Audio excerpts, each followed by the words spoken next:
Bienvenidos a una muestra más de Filosofía en Chinga. La filosofía comenzó a tener un enorme grado de profundidad y abstracción que no había alcanzado antes gracias a la aparición de dos escuelas, la de los pitagóricos, de la cual hablamos en el anterior video, y la de los eleatas, cuyo filósofo principal fue Parménides de Elea. Hoy nos centraremos en Parménides. Parménides llevó a cabo un paso gigante respecto a la búsqueda del ser, de la realidad, de aquello que podemos afirmar como verdadero. En lugar de ir en búsqueda de uno o más elementos materiales que funcionaran como sostén de la realidad, se centró en lo que era la realidad, en lo que la realidad, la verdad, el mundo y el ser debían ser por sí mismos, en su mismo significado, llegando al carácter esencial no solamente del mundo verdadero, sino de la forma de la verdad. ¿Qué rayos es eso?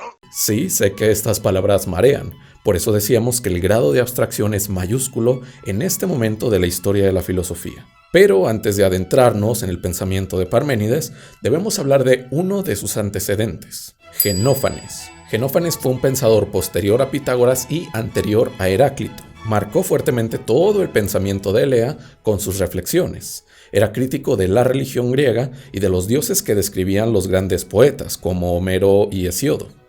Afirmaba que esos múltiples dioses antropomorfizados, es decir, hechos a imagen y semejanza de los seres humanos, solo podían enseñarnos el robo y el adulterio. Ah, caray, eso sí me interesa. Frente a estos dioses, Genófanes postulaba un único dios, el cual no tuviera forma ni pensamiento humanos. Aquí ya encontramos un fuerte antecedente y carácter del pensamiento de Parménides, la unidad. Hay una unidad, en este caso divina, que se caracteriza por serlo todo y por ser inmóvil, como el ser de Parménides. Pero el pensamiento de Parménides irá mucho más allá con esta premisa. Ahora sí, hablemos de Parménides. Para Parménides, el ser debe ser uno solo, idéntico a sí mismo. No puede cambiar y por ello debe ser inmóvil, eterno e infinito. ¿Cómo llegó a esta conclusión? Tratemos de comprenderlo. Cuando nosotros hablamos de algo, por ejemplo, de un pato llamado Pedro, afirmamos que Pedro tiene ciertas características, que es blanco, bello, que hace cuac y que tiene dos patas y un pico. Si nosotros dijéramos que Pedro es al mismo tiempo blanco y negro, o bello y feo, encontraríamos una contradicción. Algo no puede ser algo y a la vez no ser ese algo. Esta información vale millones. De ahí se derivan varias de las primeras leyes lógicas más elementales. La primera, el principio de identidad. Pedro tiene que ser igual a Pedro. La segunda, el principio de no contradicción. Pedro no puede ser blanco y a la vez negro. Tercera, el principio del tercero excluso. Entre dos opuestos, Pedro debe ser o uno u otro. Debe ser o blanco o no blanco. No puede ser blanco no blanco al mismo tiempo. No hay una tercera opción. Bien pensado, Woody. Si lo analizamos bien, esto que decimos de Pedro es lo que requiere cualquier cosa de la que hablemos. Hablamos de cosas y del significado fijo de esas cosas. Idéntico a sí mismo, no cambiante y no contradictorio. Si buscamos entonces qué es el ser, qué es el mundo verdadero y qué es la verdad, eso que buscamos debe de ser idéntico a sí mismo y no debe ser contradictorio. Se va a poner interesante. Ahora bien, ¿qué observamos en este mundo? En este mundo físico que observamos mediante nuestros sentidos, pues cambios y contradicciones. El agua es sólida, luego líquida y luego gaseosa de un momento a otro. Los seres estamos en un momento vivos y después muertos.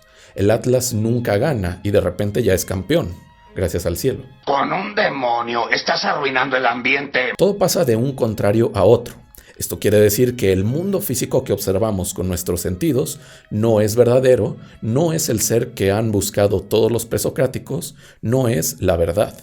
Ahora sabemos, gracias a Parménides, cómo debe ser, ese mundo verdadero, y sus condiciones no son compartidas por el mundo físico. ¿Y cuál es entonces el mundo verdadero? Esta verdad no está al alcance de nosotros, los mortales. El pensamiento de Parménides es, de hecho, escrito en un poema y en ese poema es revelado por una diosa. Porque recordemos que Parménides también es humano, un simple mortal cambiante cuya mente no puede alcanzar las verdades divinas. ¡Yo soy un dios, criatura tonta! pero lo que sí sabe es lo que el ser debe ser. Un ser idéntico a sí mismo, un ser que no cambie, un ser inmóvil y un ser eterno. Idéntico a sí mismo porque este es el carácter de cualquier cosa que pretendamos que sea verdadera. Que no cambie porque si cambiara pasaría del ser algo a no serlo, lo cual es imposible si quiere ser idéntico a sí mismo. Un ser inmóvil, ya que el movimiento implica el cambio de un lugar a otro y el cambio es imposible. Un ser eterno, ya que si muriera pasaría del ser a la nada y de la nada al ser, lo cual es imposible. Y después de Parménides apareció su más grande discípulo, Zenón de Elea, para radicalizar y demostrar el pensamiento de su maestro. Es Zenón quien descubre e inaugura uno de los métodos más utilizados en toda la historia de la filosofía, la dialéctica. Este método será retomado y pulido por Platón y consiste en contraponer dos ideas opuestas para llegar a una verdad. Uno de los ejemplos más famosos de Zenón es el de Aquiles y la tortuga. Imaginemos el caso de que Aquiles compitiera en una carrera con una tortuga. Esta carrera es de 100 metros, pero a la tortuga se le da la ventaja de iniciar 10 metros adelante. ¿Quién ganaría? Probablemente tu primera respuesta sea que Aquiles, pero para Zenón esto es imposible. ¡Ay, qué bruto, focalicero! En el momento en que Aquiles recorriera los 10 metros que la tortuga tenía de ventaja, esta ya habría corrido 10 centímetros más. Después, en lo que Aquiles recorriera esos 10 centímetros que la tortuga avanzó, la tortuga habría avanzado 1 centímetro más.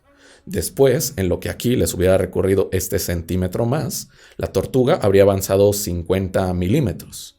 Con esta tendencia, y al saber que el espacio es infinitamente divisible, llegaremos a la conclusión de que Aquiles jamás alcanzaría a la tortuga. What the fuck? Sin embargo, en lo que llamamos realidad, en el mundo físico, esto no es así. Sabemos que Aquiles o cualquier ser humano podría alcanzar y ganarle a la tortuga. Entonces, ¿Zenón no tenía razón? Todo lo contrario. Lo que buscaba demostrar Zenón era la parte ilógica del movimiento, la imposibilidad de su explicación y la contradicción inherente a él. De esto se infiere que este mundo, en donde cualquier ser humano o Aquiles podrían ganarle a la tortuga, está fuera de toda posible verdad. Es contradictorio, no se adecua a las reglas de la lógica que el ser de Parménides exige para ser verdadero. Va en contra de las normas, de las leyes, del pensamiento. Es por esto que el mundo físico es irreal, falso. No es el ser que los filósofos presocráticos buscaban. Los pensamientos dentro de mi mente son un enigma. Y es aquí cuando vemos aparecer uno de los más grandes cimientos de toda la historia de la filosofía, el pensamiento de Parménides. Con él no solamente se inaugura un examen crítico del mundo físico y de lo que observan nuestros sentidos, sino las más esenciales y básicas reglas de la lógica, de nuestro pensamiento. Es decir, el principio de identidad, el de no contradicción y el de el tercero excluso, que veremos expuestos sistemáticamente y de manera mucho más clara en la filosofía de Aristóteles tiempo después. Pero antes de llegar a Aristóteles y antes de llegar a Sócrates y a Platón, debemos revisar a varios presocráticos más, entre ellos el punto opuesto a Parménides y su ser inmóvil. Hablamos ahora de Heráclito el Oscuro, quien protagonizará nuestro siguiente video. Nos vemos en una próxima entrega de Filosofía en Chinga.